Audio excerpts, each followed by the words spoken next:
Hello বন্ধুরা, আশা করি তোমরা সবাই ভালো আছো। তোমাদের প্রত্যেককেই আমার চ্যানেলে স্বাগত জানাই। বন্ধুরা, আজকে ক্লাসে আমি তোমাদের জন্য নিয়ে এসেছি একটি খুব সুন্দর অনুচ্ছেদ রচনা।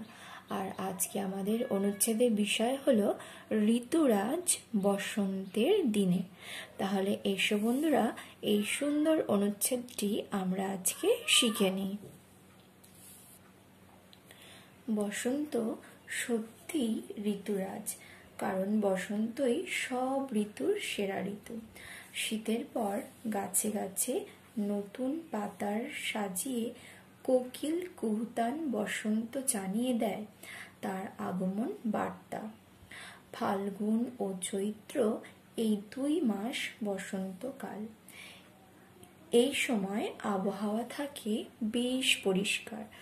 অশোক, বকুল, শিমুল, পলাশ, বেল, জুঁই, চামেলি প্রভৃতি ফুলের বাহারে সেজে ওঠে প্রকৃতি। আমের গাছে আসে মুকুল, সারাদিন কোকিলের কুহুতান শোনা যায়। সন্ধ্যায় মৃদুমন্দ দক্ষিণা বাতাসে প্রাণ যায় জুড়িয়ে। মন আপনা থেকেই গেয়ে ওঠে আজি বসন্ত জাগ্রত দ্বারে। এই ঋতুতেই কত না উৎসব পালিত হয়। এর মধ্যে হোলি, শিবরাত্রি, বাসন্তী পূজা, চড়ক পূজা প্রভৃতি প্রধান। বসন্ত হচ্ছে ঋতু রঙ্গশালার শেষ ঋতু। চৈত্র মাসের শেষ দিকেই হচ্ছে চৈত্র সংক্রান্তি। এই সংক্রান্তির মাধ্যমেই বাঙালি বিদায় জানায় পুরাতন বছরকে। তবে শীতের শেষে এবং বসন্তের আগমনে আবহাওয়ার পরিবর্তনের কারণে সর্দি, জ্বর, কাশি প্রভৃতি দেখা যায়। এই সময় মশার উপদ্রব খুব বাড়ে।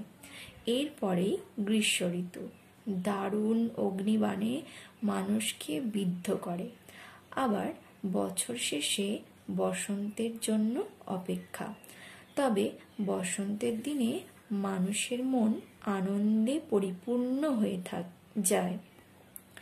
এই সময় না থাকে শীত, না থাকে গ্রীষ্ম, এক সুন্দর আবহাওয়া বিরাজ করে বসন্তের দিনে। মম অজান্তেই গেয়ে ওঠে আজি বসন্ত জাগ্রত দ্বারে।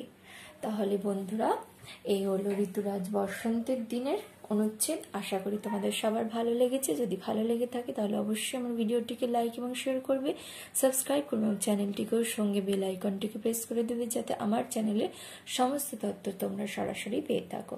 ধন্যবাদ সবাইকে।